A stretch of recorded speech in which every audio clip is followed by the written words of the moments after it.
ਸਤਿ ਸ਼੍ਰੀ ਅਕਾਲ। ਤੁਸੀਂ ਜੁੜੇ ਹੋਏ ਹੋ ਪੰਜਾਬੀ ਰੇਡੀਓ ਯੂਐਸਏ ਦੇ ਨਾਲ ਤੇ ਪ੍ਰੋਗਰਾਮ ਸਪੈਸ਼ਲ ਰਿਪੋਰਟ ਦੇ ਵਿੱਚ ਤੁਹਾਡਾ ਸਭ ਦਾ ਸਵਾਗਤ ਹੈ।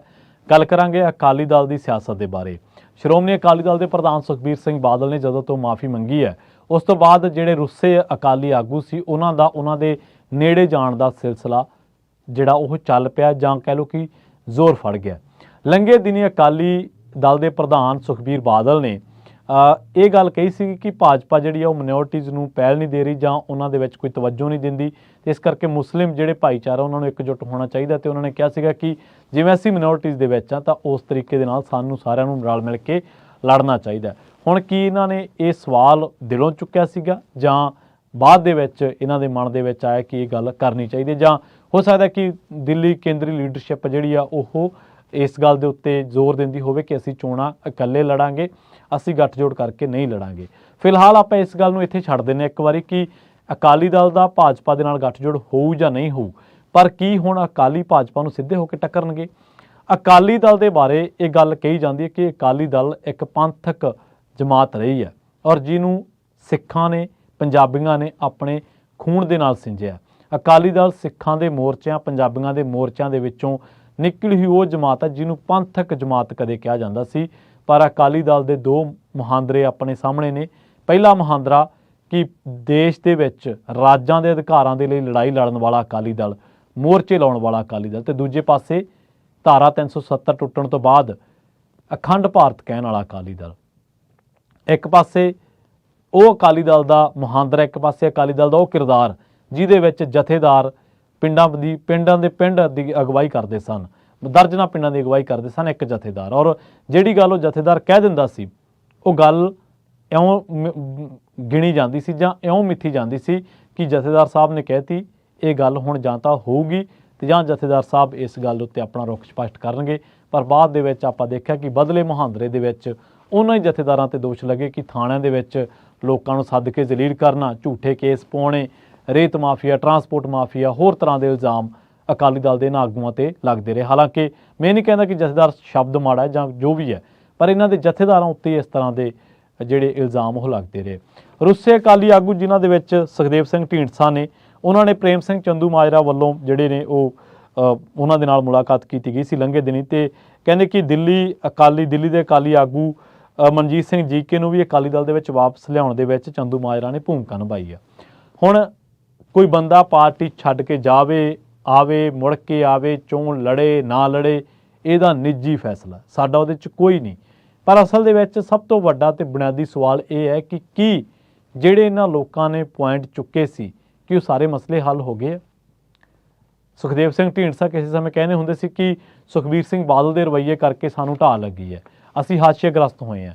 ਤਾਂ ਢੀਂਡਸਾ ਸਾਹਿਬ ਜਿਹੜੇ ਤੁਸੀਂ ਸਵਾਲ 2017-18 ਦੇ ਵਿੱਚ ਚੁੱਕ ਕੇ ਅੱਡ ਹੋਏ ਸਾਂ, ਕਿ ਉਹ ਸਾਰੇ ਮਸਲੇ ਹੱਲ ਹੋ ਗਏ? ਮੰਗੀ ਤਾਂ ਮਾਫੀ, ਔਰ ਮਾਫੀ ਮੰਗਣ ਦਾ ਜਿਹੜਾ ਤਰੀਕਾਕਾਰ ਹੈ ਉਹ ਵੀ ਹਲੇ ਐਕਸੈਪਟ ਨਹੀਂ ਕੀਤਾ ਜਾ ਰਿਹਾ ਸਾਰੇ ਪੰਥ ਵੱਲੋਂ। ਤਾਂ ਉਹ ਵੀ ਇੱਕ ਖੇਮਾ ਜਿਹੜਾ ਕਿ ਪ੍ਰੋ ਬਾਦਲੀ ਖੇਮਾ ਕਿਹਾ ਜਾਂਦਾ, ਔਰ ਉਹ ਖੇਮਾ ਭਾਵੇਂ ਬਾਦਲ ਸਾਹਿਬ ਚੰਗਾ ਕਰਦੇ ਨੇ ਮਾੜਾ ਕਰਦੇ ਨੇ, ਉਹਨਾਂ ਨੇ ਯੈਸ ਹੀ ਕਹਿਣਾ ਹੁੰਦਾ ਹਮੇਸ਼ਾ, ਉਹ ਤਾਂ ਉਹ ਖੇਮਾ ਹੈ ਜਿਹੜਾ ਐਕਸੈਪਟ ਕਰ ਰਹੇ ਨੇ ਚੀਜ਼ਾਂ ਨੂੰ।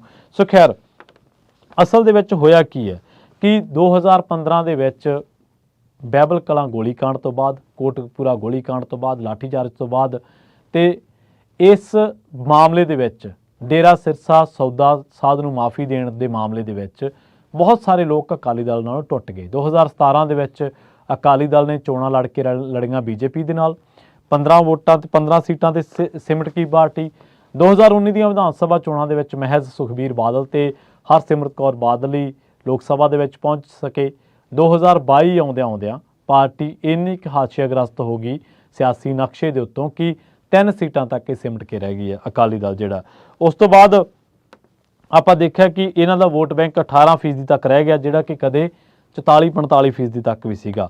ਪੰਜਾਬ ਵਿਧਾਨ ਸਭਾ ਦੇ ਵਿੱਚ ਪਾਰਟੀ ਨੂੰ 3 ਸੀਟਾਂ ਨਾਲ ਸਬਰ ਕਰਨਾ ਪਿਆ। ਆਗਾਮੀ ਸੰਸਦੀ ਚੋਣਾਂ ਅਕਾਲੀ ਦਲ ਖਾਸ ਕਰਕੇ ਸੁਖਬੀਰ ਬਾਦਲ ਦੇ ਲਈ ਹੁਣ ਵੱਡੀਆਂ ਪ੍ਰੀਖਿਆਵਾਂ ਕਹੀਆਂ ਜਾ ਰਹੀਆਂ। ਹੁਣ ਕਹਿੰਦੇ ਨੇ ਕਿ ਜਿਹੜੇ ਸ਼੍ਰੋਮਣੀ ਅਕਾਲੀ ਦਲ ਵੱਲੋਂ ਪੰਥਕ ਏਕਤਾ ਦਾ ਨਾਅਰਾ ਦਿੱਤਾ ਜਾ ਰਿਹਾ ਤੇ ਨਾਰਾਜ਼ ਆਗੂਆਂ ਨੂੰ ਮੁੜ ਤੋਂ ਮੁੱਖ ਧਾਰਾ ਦੇ ਵਿੱਚ ਲਿਆਉਣ ਦੀ ਵਿੱਢੀ ਮੁਹਿੰਮ ਤੋਂ ਬਾਅਦ ਅਕਾਲੀ ਦਲ ਦੇ ਆਗੂ ਪਾਰਟੀ ਦੇ ਮੁੜ ਪੈਰਾਂ ਸਿਰ ਹੋਣ ਦੀ ਆਸ ਲਾਉਣ ਲੱਗੇ ਆ। ਸਭ ਤੋਂ ਵੱਡਾ ਸਵਾਲ ਕਿ ਅਲੱਗ ਕੌਣ ਲੋਕ ਹੋਏ ਆ? ਬੀਬੀ ਜਗੀਰ ਕੌਰ, ਸੁਖਦੇਵ ਸਿੰਘ ਢੀਂਡਸਾ ਵਰਗੇ ਲੋਕ ਜਾਂ ਹੋਰ? ਤਾਂ ਉਹਨਾਂ ਤੇ ਤਾਂ ਦੋਸ਼ ਉਦੋਂ ਵੀ ਲੱਗਦੇ ਸੀ ਜਦੋਂ ਅਕਾਲੀ ਦਲ ਸੱਤਾ ਦੇ ਵਿੱਚ ਸੀਗਾ ਕਿ ਉਹ ਲੋਕ ਨੇ ਜਿਹੜੇ ਅਕਾਲੀ ਦਲ ਦੇ ਲਈ ਆਹ ਦਿਨ ਲਿਆਉਣ ਦੇ ਲਈ ਮਜਬੂਰ ਨੇ। ਤੇ ਇਹ ਲੋਕ ਕਹਿ ਕੇ ਕੀ ਗਏ ਸੀਗੇ ਜਦੋਂ ਅੱਡ ਹੋਏ ਸੀਗੇ ਕਿ ਬਾਦਲ ਪਰਿਵਾਰ ਅਕਾਲੀ ਦਲ ਨੂੰ ਲੀਡ ਕਰ ਰਿਹਾ, ਇਹਨਾਂ ਤੋਂ ਕੁਤਾਹੀਆਂ ਹੋਈਆਂ ਨੇ, ਇਸ ਕਰਕੇ ਅਸੀਂ ਹੁਣ ਇਹਨਾਂ ਦੇ ਨਾਲ ਹਮ-ਆਸ਼ੁਰਾ ਨਹੀਂ ਗੇ, ਸਾਡੀ ਇਹਨਾਂ ਦੇ ਨਾਲ ਰਹਿ ਨਹੀਂ ਮਿਲਦੀ, ਸਾਡੀ ਇਹਨਾਂ ਦੇ ਨਾਲ ਦਾਲ ਨਹੀਂ ਗਲਦੀ, ਇਹਨਾਂ ਨੇ ਪੰਥ ਨੂੰ ਆਹ ਕਰ ਦਿੱਤਾ, ਆਹ ਕਰ ਦਿੱਤਾ। ਬੀਬੀ ਜਗੀਰ ਕੌਰ ਨੇ ਤਾਂ ਅਕਾਲੀ ਦਲ ਬਾਦਲ ਦੇ ਬਾਰੇ ਬਹੁਤ ਕੁਝ ਕਿਹਾ ਸੀਗਾ। ਕਿ ਅੱਜ ਉਹ ਸਾਰੇ ਮਸਲੇ ਸੋਲਵ ਹੋ ਗਏ ਨੇ? ਕਿ ਅੱਜ ਉਹਨਾਂ ਸਾਰੇ ਮਸਲਿਆਂ ਤੇ ਸਹਿਮਤੀ ਬਣ ਗਈ ਹੈ? ਸਹਿਮਤੀ ਬਣ ਗਈ ਹੈ ਤਾਂ ਤੁਹਾਡੀਆਂ ਸ਼ਰਤਾਂ ਕੀ ਮੰਨੀਆਂ ਗਈਆਂ ਨੇ? ਔਰ ਤੁਸੀਂ ਇਹਨਾਂ ਮਾਮਲਿਆਂ ਨੂੰ ਚੁੱਕਣ ਤੋਂ ਇਲਾਵਾ ਪੰਥਕ ਮਸਲਿਆਂ ਨੂੰ ਹੱਲ ਕੀ ਕਰਵਾਇਆ? ਪੰਜਾਬ ਦੇ ਮਸਲਿਆਂ ਤੇ ਤੁਸੀਂ ਮੋਰਚਾ ਕਿਹੜਾ ਲਾਇਆ? ਪੰਜਾਬ ਦੇ ਲੋਕਾਂ ਦੀ ਤੁਸੀਂ ਲੜਾਈ ਕਿਹੜੀ ਲੜੀ ਹੈ?